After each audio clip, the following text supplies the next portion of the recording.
Elle a raté son bac, 2 fois. Mais aujourd'hui, elle dirige une entreprise de 50 employés et gagne beaucoup plus que ses anciens profs. Son secret? Elle a transformé chaque échec en tremplin. Voici l'histoire de Léa. Et si tu te sens nul, si tu penses que tu ne réussiras jamais, écoute bien. Son parcours va t'inspirer et tout changer pour toi. Léa avait 18 ans quand elle a reçu les résultats. Non admise, pour la 2e fois. 2 échecs au bac, tu imagines?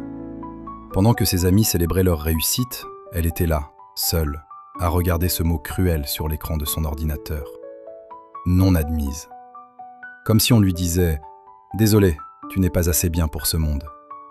Sa mère a pleuré, pas de colère, mais de la déception. Ce genre de larmes qui font plus mal qu'une gifle. Son père a juste secoué la tête et dit « Qu'est-ce que tu vas faire maintenant ?» Bonne question. Qu'est-ce qu'on fait quand on rate 2 fois le tremplin vers l'avenir? Quand tout le monde autour de toi réussit et que toi, tu es celle qui coule. Léa se sentait comme une pierre au fond d'une rivière. Pendant que les autres flottaient vers leurs rêves, elle s'enfonçait. Les premiers mois, elle a fait semblant d'aller bien. Tu connais peut-être ça toi aussi? Ce sourire plastique qu'on met devant les gens pour qu'ils arrêtent de poser des questions. Ça va, Léa? Oui, je cherche ma voie. Chercher sa voie? Le code secret pour dire « je suis perdue et j'ai peur ». Elle a pris des petits boulots, serveuse dans un café, vendeuse dans une boutique de vêtements. Elle gagnait juste assez pour survivre, mais pas assez pour vivre. Et tous les soirs, en rentrant chez elle, elle se posait la même question. C'est ça ma vie maintenant? Mais voilà le truc. Et c'est ici que l'histoire devient intéressante. Un jour, dans le café où elle bossait, elle a rencontré Madame Dubois, une vieille dame qui venait tous les matins commander le même café. Un expresso serré, sans sucre. Madame Dubois avait ce regard perçant, le genre de regard qui voit à travers toi. Un matin, elle a dit à Léa « Tu sais ma petite, tu es malheureuse. » Ce n'est pas une question, c'est une constatation. Léa a essayé de nier. « Non, ça va. »« Ne mens pas, ça te vieillit, » lui dit la vieille dame. Madame Dubois a souri et a ajouté « Tu sais Léa, j'ai 78 ans. J'ai fait faillite 3 fois dans ma vie. 3 fois, j'ai tout perdu. Et regarde-moi aujourd'hui. » Léa l'a regardée. Une femme élégante, bien habillée, avec une montre de grande marque au poignet. « Comment vous avez fait ?» demanda Léa. « J'ai arrêté de voir mes échecs comme des fins.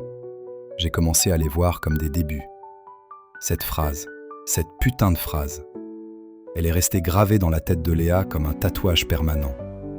Les échecs comme des débuts. Ce soir-là, Léa a réfléchi. Elle a pris un cahier et elle a écrit quelque chose de bizarre. Elle a fait la liste de tout ce que ses échecs lui avaient appris. Premier échec au bac. J'ai appris que je ne suis pas faite pour le système traditionnel. Je n'apprends pas en écoutant quelqu'un parler pendant des heures. J'apprends en faisant. Deuxième échec au bac. J'ai appris que l'échec ne tue pas, on survit, on est plus fort après. Ces petits boulots. J'ai appris à parler aux gens, à les écouter, à comprendre ce dont ils ont besoin. Tu vois ce qu'elle a fait? Elle a transformé la douleur en leçon, comme transformer du plomb en or. Et c'est là qu'elle a eu une idée. Dans le café, elle voyait des dizaines de clients chaque jour. Des gens stressés, fatigués, qui couraient partout. Et elle remarquait un truc. Personne n'avait le temps de bien manger. Ils prenaient un croissant industriel à la va-vite, un sandwich dégueulasse. Ils mangeaient mal parce qu'il manquait de temps. Léa a pensé « Et si je créais quelque chose qui résout ce problème ?» Elle n'avait pas d'argent, pas de diplôme, pas de réseau. Mais elle avait quelque chose de plus fort, une expérience de l'échec. Parce que vois-tu, quand tu as déjà touché le fond, tu n'as plus peur de plonger. Elle a commencé petit, très petit. Avec 500 € économisés, elle a acheté des ingrédients et elle a préparé des salades maison. Des vraies, avec des produits frais, des saveurs qui réveillent. Elle les vendait dans son café, à la pause déjeuner. Le premier jour, 3 salades vendues. Le deuxième jour, 5. Le troisième jour, 12 salades. Les gens adoraient, parce que c'était bon, frais, et Léa y mettait quelque chose que les autres n'avaient pas. Son cœur. Elle se levait à 5 heures du matin pour préparer ses salades. Elle finissait à minuit. Elle dormait 4 heures par nuit. Ses amis lui disaient « Tu es folle, tu vas te tuer à la tâche pourquoi? Des salades ?» Mais Léa savait quelque chose que ne savait pas. Elle avait déjà échoué. Elle avait déjà senti le goût amer de la défaite. Alors quoi de pire pouvait-il lui arriver? Rien. Absolument rien. C'est ça la force de ceux qui ont échoué. Ils n'ont plus peur. 6 mois plus tard, elle vendait 50 salades par jour, puis 100. Puis elle ne pouvait plus suivre toute seule. Elle a embauché une personne, puis 2 personnes, puis 4. 1 an après, elle a ouvert son propre restaurant. Les salades de Léa. Un petit endroit cosy où tu manges sain, bon et rapide. Le jour de l'ouverture, tu sais qui était là? Madame Dubois, avec son expresso serré, sans sucre. Elle a regardé Léa et lui a dit « Tu vois, tes échecs t'ont construite. » 2 ans plus tard, Léa avait 3 restaurants. Aujourd'hui, à 28 ans, elle en a 10. Elle emploie 50 personnes. Elle gagne plus d'argent que ses anciens profs. Plus que ses amis qui ont eu leur bac du premier coup et qui bossent maintenant dans des bureaux qu'ils détestent. Mais comprends une chose, ce n'est pas l'argent qui compte dans cette histoire. C'est le chemin.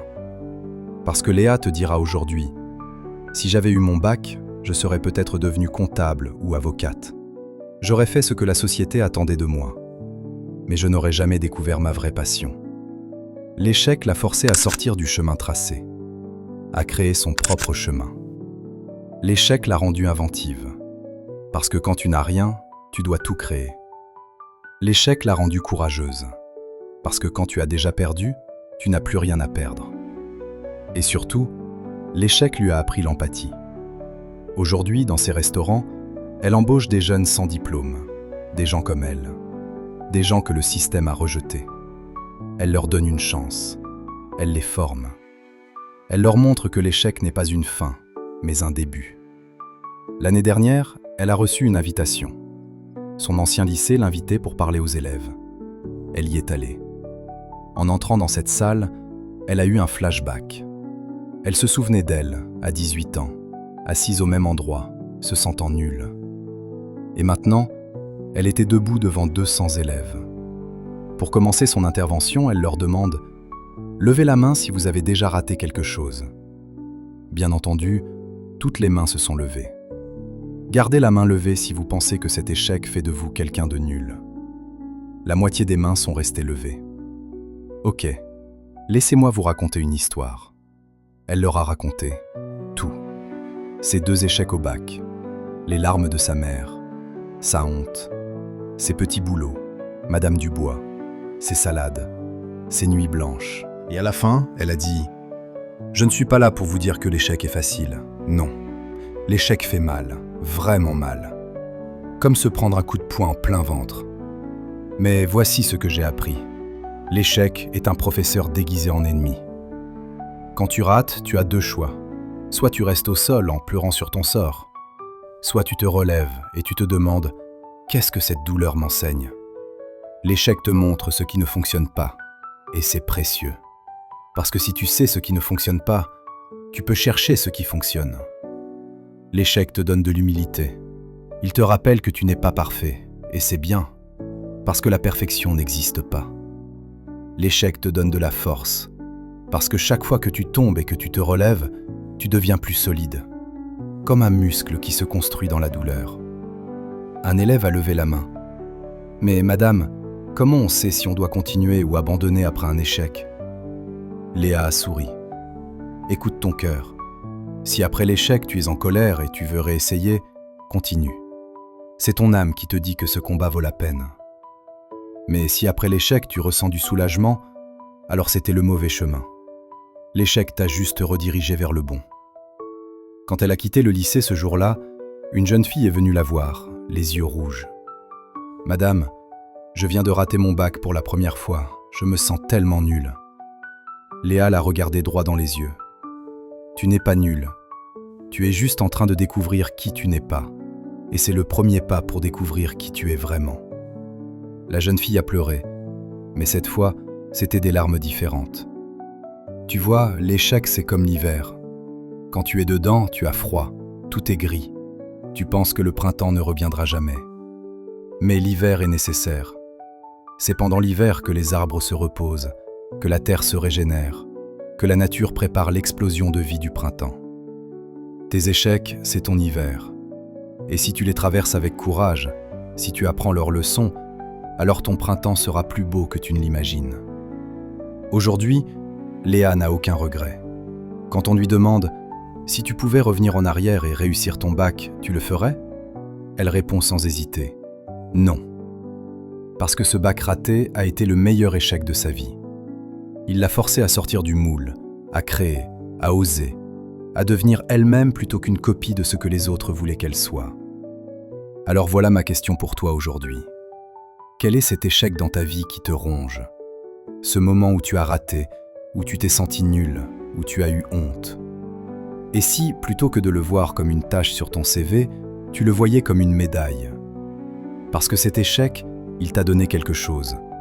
Peut-être de l'humilité, peut-être de la force, peut-être une direction que tu n'aurais jamais prise autrement. Les gens qui réussissent du premier coup, ils sont chanceux, mais ils n'apprennent rien de profond. Toi qui as échoué, tu as un trésor que les autres n'ont pas, l'expérience de la chute. Et cette expérience vaut véritablement de l'or. Parce que maintenant, tu sais te relever. Tu sais que tu peux survivre à la douleur. Tu sais que l'échec ne te définit pas. Et ça, mon ami, c'est un super pouvoir. Alors arrête de te flageller. Arrête de te dire que tu es nul parce que tu as raté. Regarde ton échec en face et demande-lui « Qu'es-tu venu m'apprendre ?» Puis prends ces leçons et construis quelque chose de magnifique avec. Comme Léa l'a fait, comme Madame Dubois l'a fait, comme tous ceux qui ont transformé leur défaite en victoire l'ont fait. Parce qu'au final, l'échec n'est pas l'opposé du succès. L'échec est le chemin vers le succès. C'est la matière première, le carburant, l'engrais qui fait pousser les plus beaux jardins. Alors ne le fuis pas, embrasse-le, apprends de lui et utilise-le. Fais de tes échecs une réussite.